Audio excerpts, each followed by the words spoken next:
I don't know if you can hear these things. These are the logs I'm going to be chainsaw milling up for just rough cut boards for projects. You can see all the little mounds that these things are. Look at this.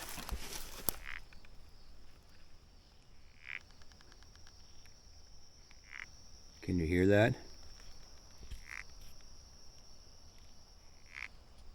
That's crazy. Yeah, so these boards are going to be a little bit chewed up, I think. We'll see how they come out when I do it. Yeah, this is nuts. These haven't been there that long. I think I've had them sitting here for about a month, though. This will be interesting.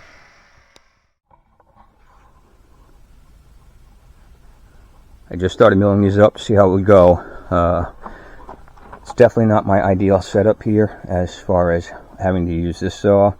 I've got an 81cc steel that I was going to be using. I didn't mind beating that older saw up, but I'm having an issue with that one. I'm going to rebuild the carburetor on that and then swap it back when I come back up here next time and try that saw, because this is just a 59cc steel MS310.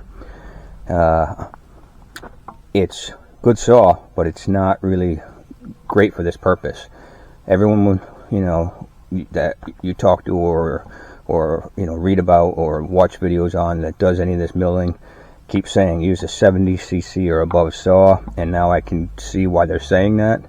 I won't even use this winch with that saw. It pulls too much. It's actually slower doing it with the winch than it is with me just pushing it along and kind of moving it back and forth, though.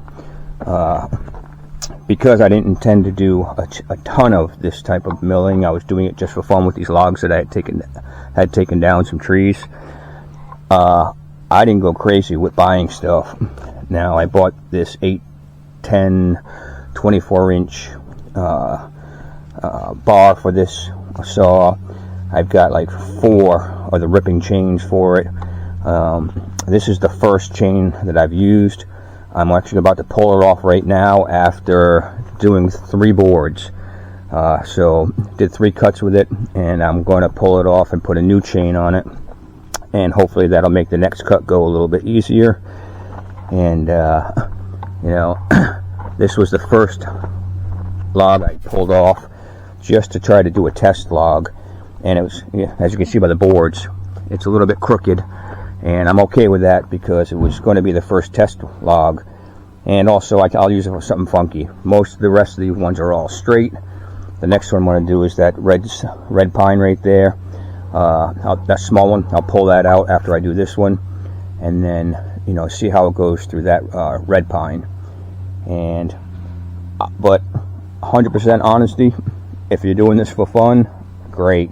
If you're doing it because you think you're going to pull out a lot of boards, I don't even know if I'm going to go through all this. I may end up saying screw it and just buck some of that up for campwood for the fire pit. Because if you got a lot to do, use a bandsaw mill if you can. If you're out in the woods doing this for a good time, I watched the guy surviving ringworm for years now out in Upper Peninsula in Michigan, and he does amazing stuff with his chainsaw mill and just builds everything out of what he cuts. But that's what he does full time. He loves it out there. He's fantastic at it. He's very smart and intelligent guy. If you want to check him out, his YouTube channel is called Surviving Ringworm. Amazing stuff. He does it all. Me personally, if this was something I was going to do, I would get a bandsaw mill. It's just a ton of time it takes. You go through a lot of chain sharpening. You'll go through a lot of fuel, at least with that saw. Preferably with the bigger saw, I may not go through quite as much fuel. but it's time consuming. And if I was going to do this, if I had a tractor up here, I would have this set up on something so I don't have to do it on the ground.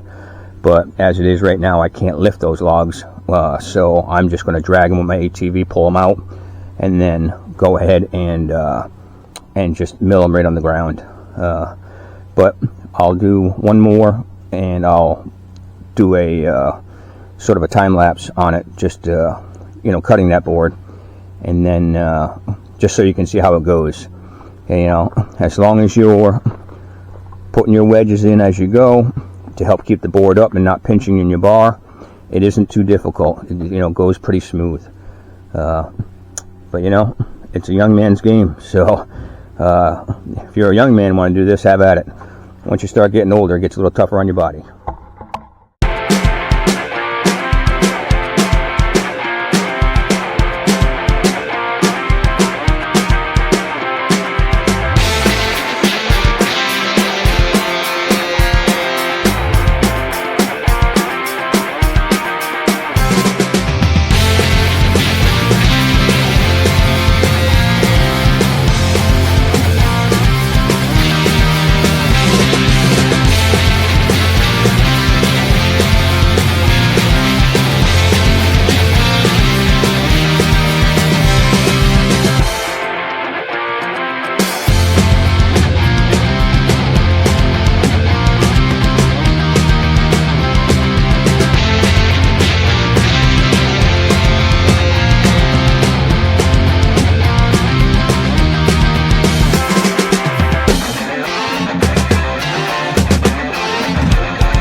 I'm just debarking the second log now. Those are what's left over there for the ends, the top and bottom on that first log. And this is the boards, a little better. This is the boards here we got out of the first log. Actually come out not bad, all things considered. First one's a little rough. I mean, that was the learning curve, first board, but the rest come out pretty decent. I definitely can't complain. I'm cutting these at 1 inch, and when I get to the bigger logs, I'll do 2-inch slabs for those and toss those aside for something, but all the smaller stuff is going to go into 1-inch board. Well, plans have changed a little bit. The carb on that 056 steel saw is totally shot. I ordered another original one. They were made in Ireland, and I will get that saw fixed up and running down the road. But it's old, it's pretty tired, it's beat. So I'm never going to get the full 81 cc's out of that saw, and I was tired of fighting with it. So I ran out today, picked up this steel MS 500i. It's a 79 cc 25-inch bar. Only downside right now is that they didn't have any ripping chains. They only had the standard chain that came with it. So I just am using that standard chain right now, and I'll just keep sharpening it, and I'll order some ripping chains from Granberg tonight. But this thing works amazing. I'm actually doing the 2-inch slabs now, working on that one. That next big log is going to be 1-inch boards, so I'll probably finish up just this one log tonight with the 2-inch slabs, and then tomorrow I'll start tackling that with the 1-inch boards. And I'd like to get through half this pile in the next couple days before I have to take off for a while, and then when I get back I'll finish them up. This was well worth the investment. It's taken so much less time to do this, so much less aggravation. Well worth the investment for that, and I'll have a big good saw again for a while that I can use for just regular cutting up logs for firewood and things like that. Sometimes you just got to bite the bullet and pay for a good saw.